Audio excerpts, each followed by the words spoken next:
Wishing you a very sweet morning, dear students.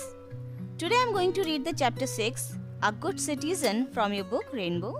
Before reading the chapter, I would like to define the qualities of a good citizen. So, let's get started with today's thought. Here it is on your screen. Sometimes later becomes never. Do it now.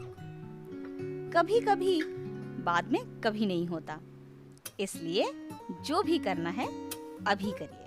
जो भी काम है उसे कल पर मत डालिए, अभी करिए और कोशिश करें कि वो कार्य पूर्ण हो।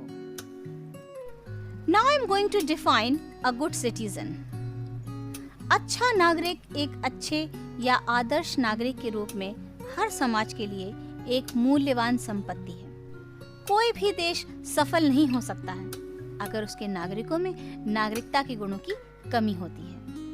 वास्तव में किसी देश के सबसे महान होने का गौरव उसके नागरिकों की महानता के पीछे छिपा हुआ है।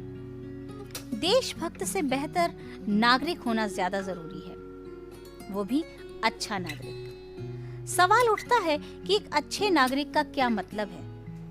सरल शब्दों में हम कह सकते हैं कि एक अच्छा या आदर्श नागरिक वह नागरिक होता है जो मानव जाति के कल्याण के लिए अपने हितों का नेतृत्व करता है, जिसमें कोई स्वार्थ नहीं होता।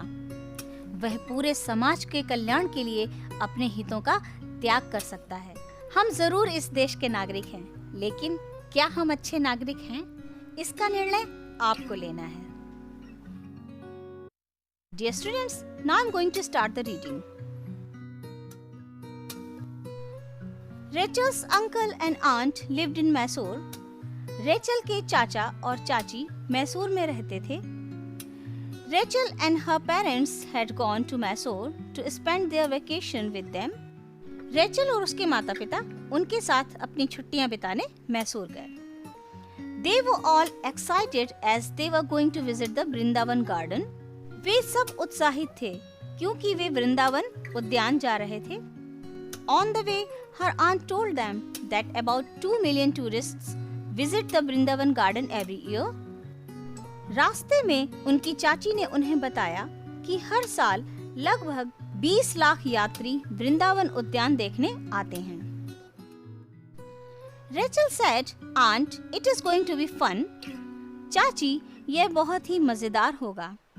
As they entered the garden, Rachel exclaimed, "Wow, what beautiful flowers and fountains are these!"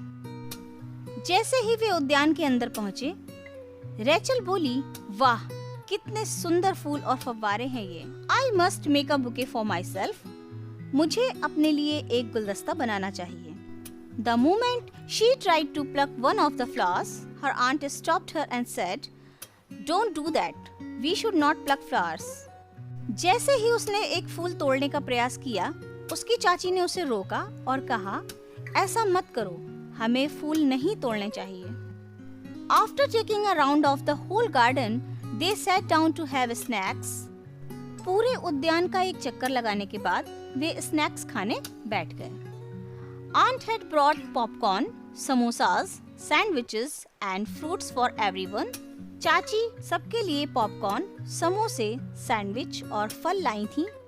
Rachel finished her snacks and threw her plate and glass under the bench. Rachel ने अपना स्नैक्स खत्म किया और अपनी प्लेट और glass को bench के नीचे फेंक दिया। Her aunt politely asked her, "Do you throw the wastage under your study table or sofa at home too?" उसकी चाची ने विनम्रता से उससे पूछा, क्या तुम घर पर अपनी पढ़ाई की मेज या सोफा के नीचे भी कचरा फेंकती हो? Rachel, It is our duty to keep our surroundings, public places like roads, parks, schools, hospitals, etc. clean. Rachel, अपने आसपास सार्वजनिक स्थलों जैसे सड़कों, पार्कों, स्कूलों, अस्पतालों आदि की स्वच्छता बनाए रखना हमारा कर्तव्य है। We should treat the whole country just like our home. हमें पूरे देश को अपने घर की ही तरह समझना चाहिए। Rachel quickly understood and collected the wastage and threw them in a dustbin. Rachel तुरंत समझ गई और कचरा इकट्ठा किया और उसने कूड़ादान में फेंक दिया। After having the snacks, they moved towards the musical fountains where they enjoyed the light and sound show.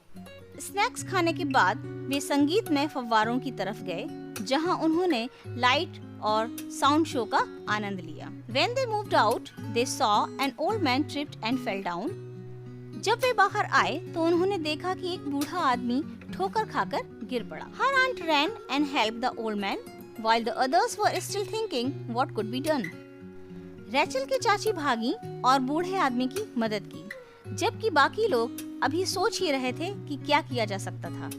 The old man thanked her for her act of kindness. बूढ़े आदमी ने उनकी दयालुता के लिए उनको धन्यवाद दिया. On her way back, Rachel asked her aunt, "Did you know the old man whom you helped?" वापस आते समय रेचल ने अपनी चाची से पूछा, आपने जिस बूढ़े आदमी की मदद की, क्या आप उन्हें जानती थीं? Her aunt replied, "No, Rachel, I did not, but I helped him because he was in trouble." उसकी चाची ने उत्तर दिया, नहीं रेचल, मैं नहीं जानती थी, पर वे संकट में थे, इसलिए मैंने उनकी मदद की. We must always help people who are in trouble. जो लोग संकट में हों, हमें उनकी हमेशा मदद करनी चाहिए. We should take care of the people around us, just like we take care of the members of our family. हमें अपने आसपास के लोगों की देखभाल करनी चाहिए, ठीक उसी प्रकार जिस प्रकार हम अपने परिवारजनों की देखभाल करते हैं. In this way, we can become good and responsible citizens. इस प्रकार से हम अच्छे और जिम्मेदार नागरिक बन सकते हैं. Dear students, that's it for today. See you in the next video with all the necessary exercises of this chapter. Till then, rewatch the video to improve your reading and try to become a good citizen. Dear students, if you didn't subscribe my channel yet, do subscribe, like and share the videos for the students who are unable to attend the classes during this pandemic. Dear students, I'll miss you all until we meet in the next video, and do the same. Thank you.